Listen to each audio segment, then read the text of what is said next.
안녕하세요. 성경 인물 탐험 대장 복음 파이터가 복음을 모르고 죄를 모르고 회개를 모르고 하나님의 은혜를 모르는 여러분들에게 복음 새끼를 대접해 드리고 싶어서 이렇게 영과 육의 밥을 먹을 수 있는 밥상머리에 앉았습니다. 자, 이제 장마철도 다가오는 것 같고요.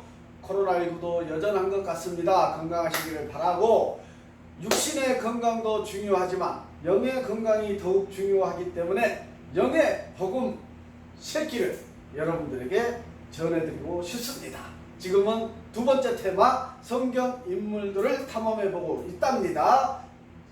지난번 영상에서 38번째 예수님의 육신의 어머니 마리아를 소개해드렸고요. 오늘은 이제 39번째 순서로 부부는 한 몸이라고 했습니다.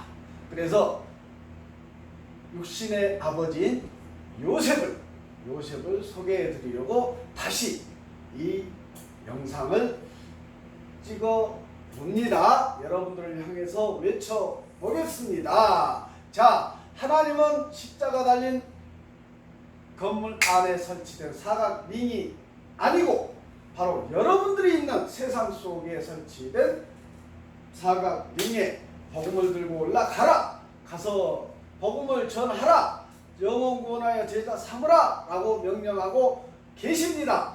여러분들을 사랑하는 마음이 크기 때문에 지금 현 시점에서 보면 하나님께서는 저를 향한 사랑보다도 지금 죄악 속에서 멸망의 길로 향해 가고 있는 재림 심판의 때가 다가왔는데 지금 멸망의 길로 나아가고 있는 끝자락에 있는 여러분들을 향한 사랑의 마음, 긍휼의 마음, 은혜의 마음이 훨씬 더 무지막지하게 크다고 믿습니다. 아멘. 그분이 하나님이십니다. 세상은 서로 죽이려고 날리고 사단 마귀도 너를 죽여라, 상대방을 죽여라, 그래야 네가 승리하고 네가 성공하고 네가 돈을 잘 벌 수 있다 외치지만 하나님은 그렇지 않으신다니까요. 하나님은 여러분들을 사랑하고 천국으로 안내하기 위해서 끝까지 지금 인내하고 있는데 그 인내의 막바지에 와 있다고 저는 확신합니다. 자,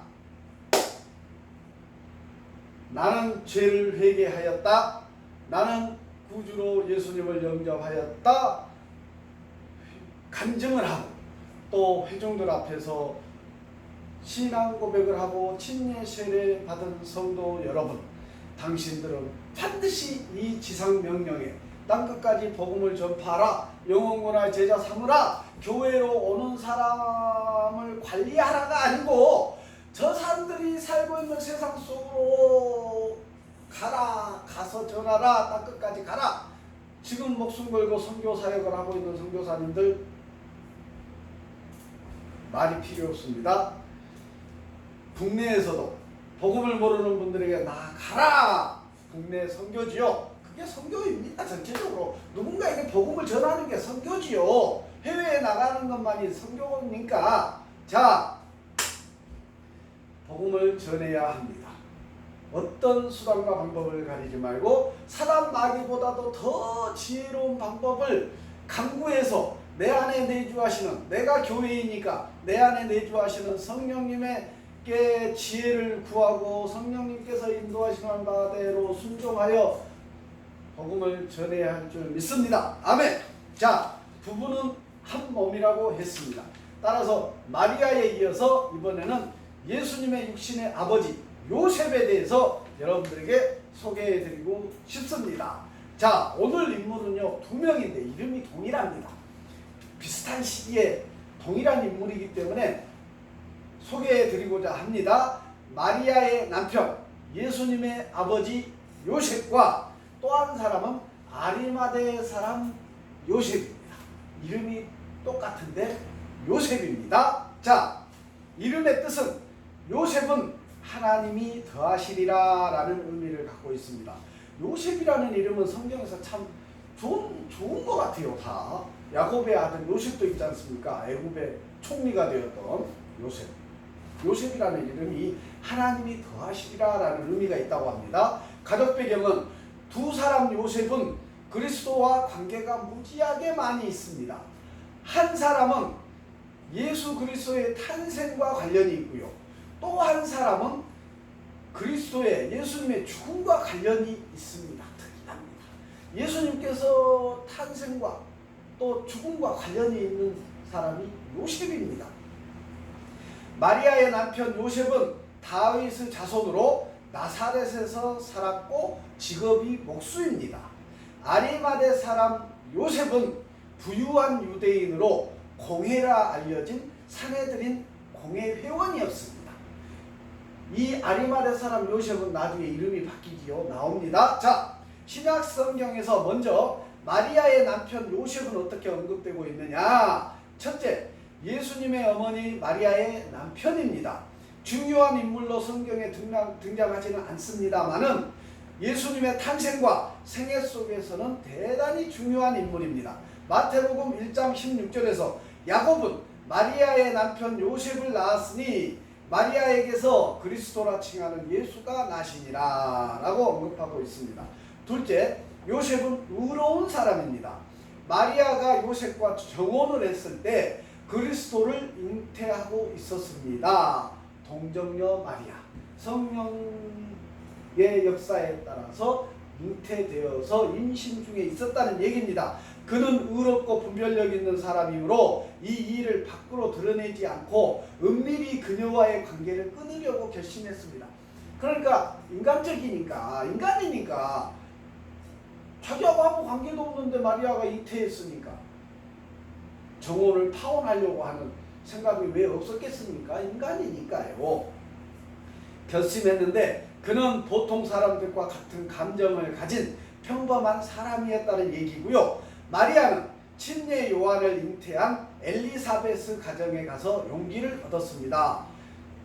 예수님의 길을 예비하러 이 땅에 온 친례 요한을 잉태한 엘리사벳이 사촌인간이라고 했습니다. 마리아와 그곳에 방문했지 않습니까? 마리아가 거기에서 용기를 얻었다고 합니다. 세 번째, 요셉의 꿈 이야기가 나오는데요. 그는 성급히 행동하지 않는 인내하는 사람입니다. 여호와께서는 요셉에게 신실하셨는데 꿈에 요셉에게 천사를 다시 보내셨고 이때 천사의 말을 듣고 마리아가 메시아를 잉태했음을 알고 깨달았습니다.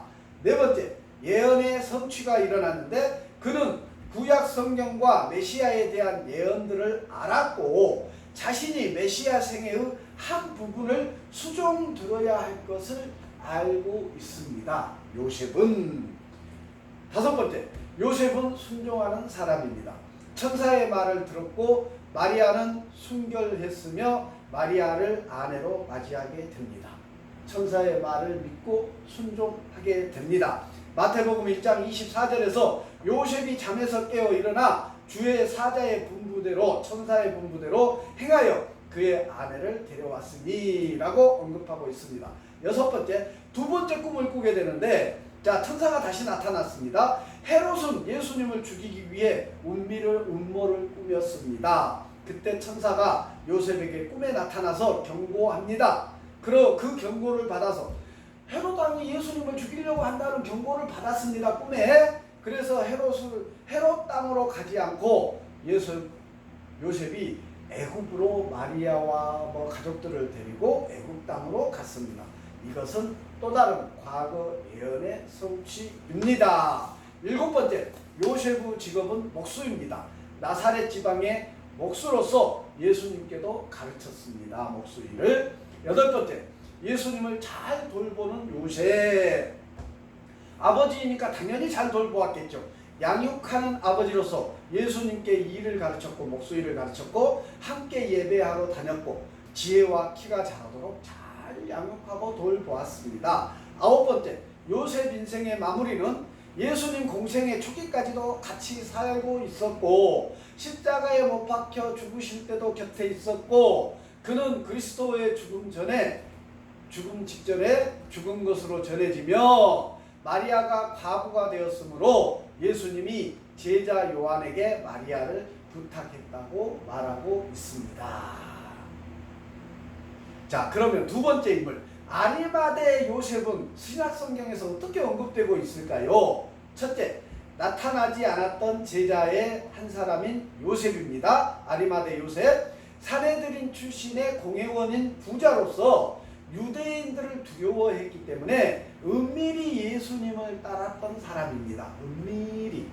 요한복음 19장 38절에서 밤중에 처음으로 예수님께 찾아온 또 다른 사람 니고데모라고 언급되고 있는데, 여기서 바로 이 아리마대 사람 요셉이 니고데모로 나오고 있습니다. 여기서 새롭게 변화되었습니다. 아리마대 사람 요셉, 은밀히 믿고 따랐던 요셉, 공회원 요셉이 이제 완전히 새 사람이 돼서 예수님을 믿는 사람이 되어서 니고데모로 이름이 변화되어지는 것을 볼 수 있습니다. 두 번째, 예수님을 십자가에 못 박아 죽이는 일에 공회원으로서 찬성하지 않았습니다.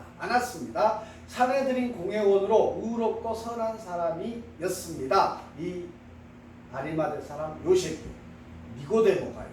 세 번째, 예수님 시신을 달라고 간청했습니다. 예수님이 십자가에 못 박혀 죽으시고 묘지에 장사되었을 때 예수님의 시신을 달라고 간청한 사람이 이 요셉입니다.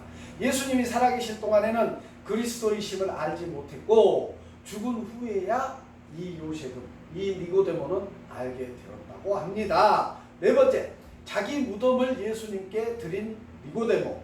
이 니고데모는 예수님의 시신을 준비하기 위해 물품을 가져왔고, 동산은 십자가에 죽으셨던 곳에서 가까운 장소였는데 그 동산 안에 새 무덤이 위치하고 있었다고 합니다. 이런 예수님의 아버지 요셉과 니고데모로 이름이 변화된 아리마대 사람 요셉은 이렇게 신약 성경에 언급되고 있습니다. 그러면 요셉과 관련된 구약 성경의 구절들은 어떻게 있을까요?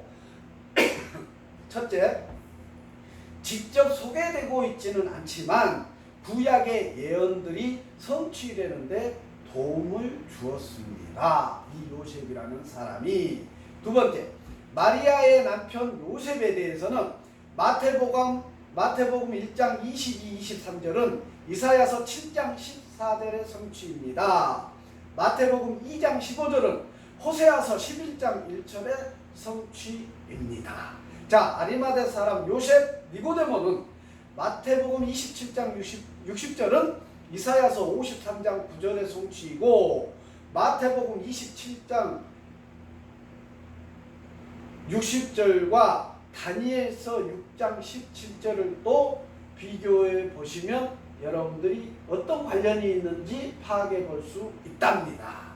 자, 마지막으로 이 두 요셉을 통해서 우리에게, 저에게, 여러분에게 전달되는 교훈은 어떤 것이 있을까요? 첫째, 남편 요셉이 행한 것처럼 하나님을 믿고 기다리면 인내로 갚아주십니다. 하나님께서. 여러분들, 저도 지금 이 순간 괴롭고 힘듦이 많이 있습니다. 여러분들은 더더욱이 바글바글 있을 줄 믿습니다. 인내하시고 죄를 회개하시고 예수님을 구주로 영접하고 인내하십시오. 믿음으로 인내하십시오. 하나님께 의지하십시오. 성령님께 의지하십시오. 인내의 답을 하나님께서 은혜로 베풀어 주실 줄 믿습니다. 두 번째, 그리스도는 인자로 오셨으나 결코 사람의 아들이 아닙니다. 예수님은 인간의 몸으로 이 땅에 오신 하나님이십니다. 인성과 신성을 다 갖춘 하나님이십니다. 인간의 몸, 마리아의 몸을 통해서 이 땅에 오셨다고 해서 예수님은 인간이다! 그 말도 맞지만 인간만으로만 생각할 수 없습니다. 당연히 신성과 인성을 다 갖추신 하나님, 전지전능하신 하나님이십니다. 세 번째, 사랑하는 자들을 보호해야 되고요, 공급해야 되고요, 잘 돌보아야 합니다. 요셉이 예수님을 했던 것처럼 우리는 우리에게 주신 축복으로 하나님께서 주신 자녀들 철저하게 믿음 안에서 양육하고 교육할 의무와 책무가 있습니다. 여러분들도 마찬가지입니다.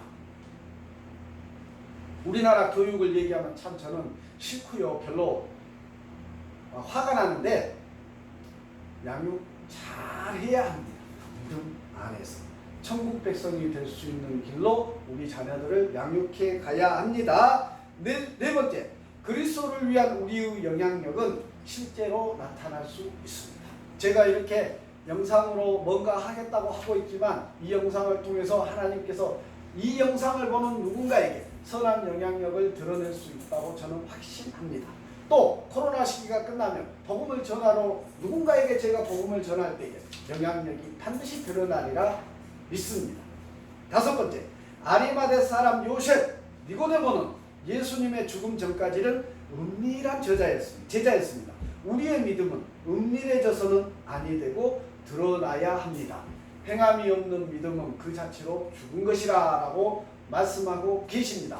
오늘날 지금 한국 교회가 제가 보기에 제자 훈련이다 라고 하면 훈련된 제자들이 밖으로 나가서 복음을 전파하고 선교사역을 하고 막 왕성하게 그 믿음이 드러나야 할 것 같은데 어떻게 된 게 거꾸로 돼가지고 제자 훈련이라고 제자 훈련을 받아놓고는 그냥 예배당 안에 앉아만 있고 지식 훈련만 받고 있는 이런 행태가 지금 제 눈에는 보이거든요. 아니되옵니다. 지금 이 시대는 지금 재림 심판의 날이 가까이 와 있고 그 날이 반드시 성취될 것인즉 우리는 믿음이 드러나야 할 줄 믿습니다. 이 건물 안에서 예배만 드리고 있고 찬양만 하고 있고 그 안에서 우리끼리 친교하고 하나님의 지금 이 청지기 인생을 살게 하는 하나님의 뜻과 전혀 어울리지 않는 지금 모습입니다. 한국교회의 모습입니다. 성도들의 모습입니다. 또 종들의 모습입니다. 제자 훈련을 받았다면 종 자체부터도 예배당 안에 강대상에서만 설교하는 것으로 내 일은 다 끝났다. 그럴 수 없다고 저는 확신합니다.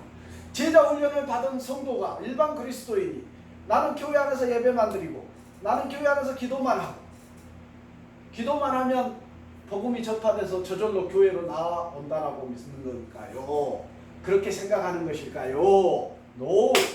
하나님은 가서 전하라! 라고 명령하고 있습니다. 너의 믿음을 하나님 앞에 증명해봐라! 드러내라! 라고 명령하고 계십니다.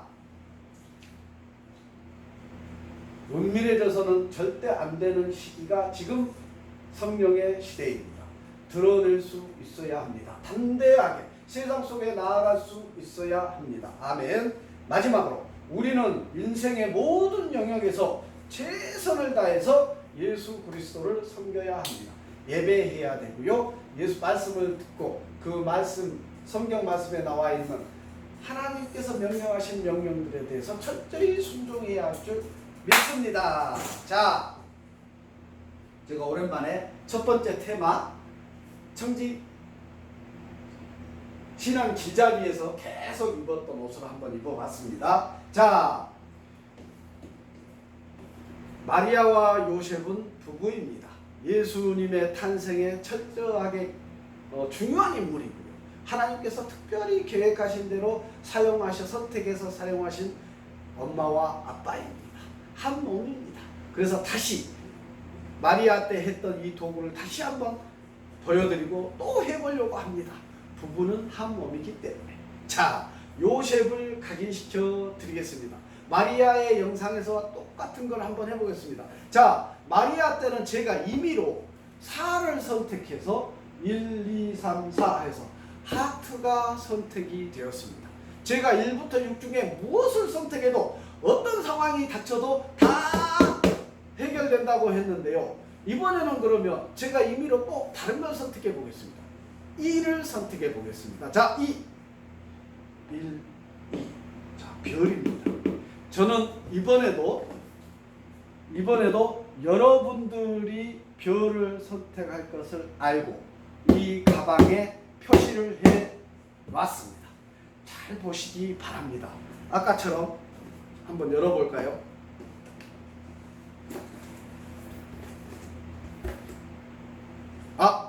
지난번 영상에서 봤던 나는 당신의 하트를 고를 것을 미리 알고 있었다. 지난 영상에서 보여드렸습니다. 그러면 별은 제가 어디다가 표시를 해놨을까요? 한번 찾아보겠습니다. 아, 복잡하게 해놨습니다. 복잡하게 해놨습니다. 자, 잘 크게 눈을 크게 뜨고 보시게 해야 됩니다. 눈을 크게 뜨고 어디에 적혀 있는지 여러분들 한번 읽어보시기 바랍니다. 자, 크게 보여드리겠습니다. 여기 무슨 말인지 잘 모르시겠죠? 한번 막 이상한 필체로 적어놨는데요. 읽을 수 있습니다. 나는 당신이 별을 고를 것을 미리 알고 있었습니다. 보이시나요? 자, 이렇게 자, 예수님의 육신의 어머니 마리아와 예수님의 육신의 아버지 요셉을 오늘 이 영상에서 소개해 드렸습니다. 잘 기억하시기 바랍니다. 마리아 때 누누이 제가 강조했고 요셉 때도 동일하게 지금 또 강조합니다. 요셉과 마리아는 하나님의 특별한 계획을 위해 특별히 선택된 한 인물입니다. 인간입니다. 저와 동일합니다. 하나님께서는 지금 이 순간에도요, 저를 또는 누군가를 특별한 하나님의 계획에 쓰시려고 부르신다니까요. 지금 목사님들께서 종들께서 부르심 받았다, 나는 하나님의 말씀을 증거하라고 부르심 받았다라고 간증하시고 안수를 받지 않습니까? 동일합니다. 요셉과 마리아는 육신으로 오실 예수님이 이 땅에 오실 통로로 특별히 사용되기 위해서 하나님께서 선택한 인간입니다. 이 두 사람에게 예배하거나 경배하거나 찬양하거나 기도의 중보자로 활용하거나 NO! 이단이 옳시다. 특별히 마리아를 강조한다면 요셉도 강조해야 되겠죠. 왜 마리아만 강조가 돼야 됩니까? 요셉도 강조가 돼야 되겠죠. 그러나 이 두 사람은 절대 강조할 필요도 없는 우리와 똑같은 선택받은 하나님의 사람일 뿐입니다. 명심하시기 바랍니다. 자, 마무리합니다. 죄를 회개하십시오. 때가 가까웠습니다. 심판의 날이, 예수님의 재림의 날이 성취될 때가 가까웠습니다. 지금 계속해서 신앙 길잡이 때부터 성경인물 탐험을 계속해 오면서 느끼실 수 있습니다. 성경에 얘기된 것들이 다 성취되고 있습니다. 계속 할 텐데요, 다 성취되고 있는데 성경에 분명하게 예수님께서 다시 오시겠다, 재림하시겠다, 그때는 심판하러 오시겠다 예언되어 있다니까요. 근데 그때가, 그 재림의 때가 이러이러할 때 너희들이 심판된 줄 알아라라고 적혀 있는데, 지금 이 지구촌을 보면요, 그 조건이 차고도 넘친다니까요. 하나님께서 정말 얼마나 지금 인내하고 계실까 저는 느낄 수 있답니다. 급합니다. 제가 여러분들에게 교회 한번 가시지요. 시간 나실 때 교회 한번 가시지요. 복음 들을 자리에 한번 가시지요. 시간 좀 내주시면 제가 복음 전하러 갈게요. 이럴 때가 아니라니까요. 멱살이라도 잡고라도 복음을 들을 자리가 있으면 모셔다 놔야 될 시기고요. 여러분들은 스스로 빨리 죄를 회개하고 빨리 복음을 알기 위해서, 깨닫기 위해서 노력해야 한다니까요. 아멘. 그러시기를 바랍니다. 이 영상을 보시고 뭔가 깨닫는 분이 단 한 분이라도 나타난다면 할렐루야, 기쁨이 넘칠 것 같습니다. 교회로 나아가셔서 예배의 자리에 참여하는 피조물 여러분들 되시기를 간절히 바라면서 광권합니다. 마치겠습니다.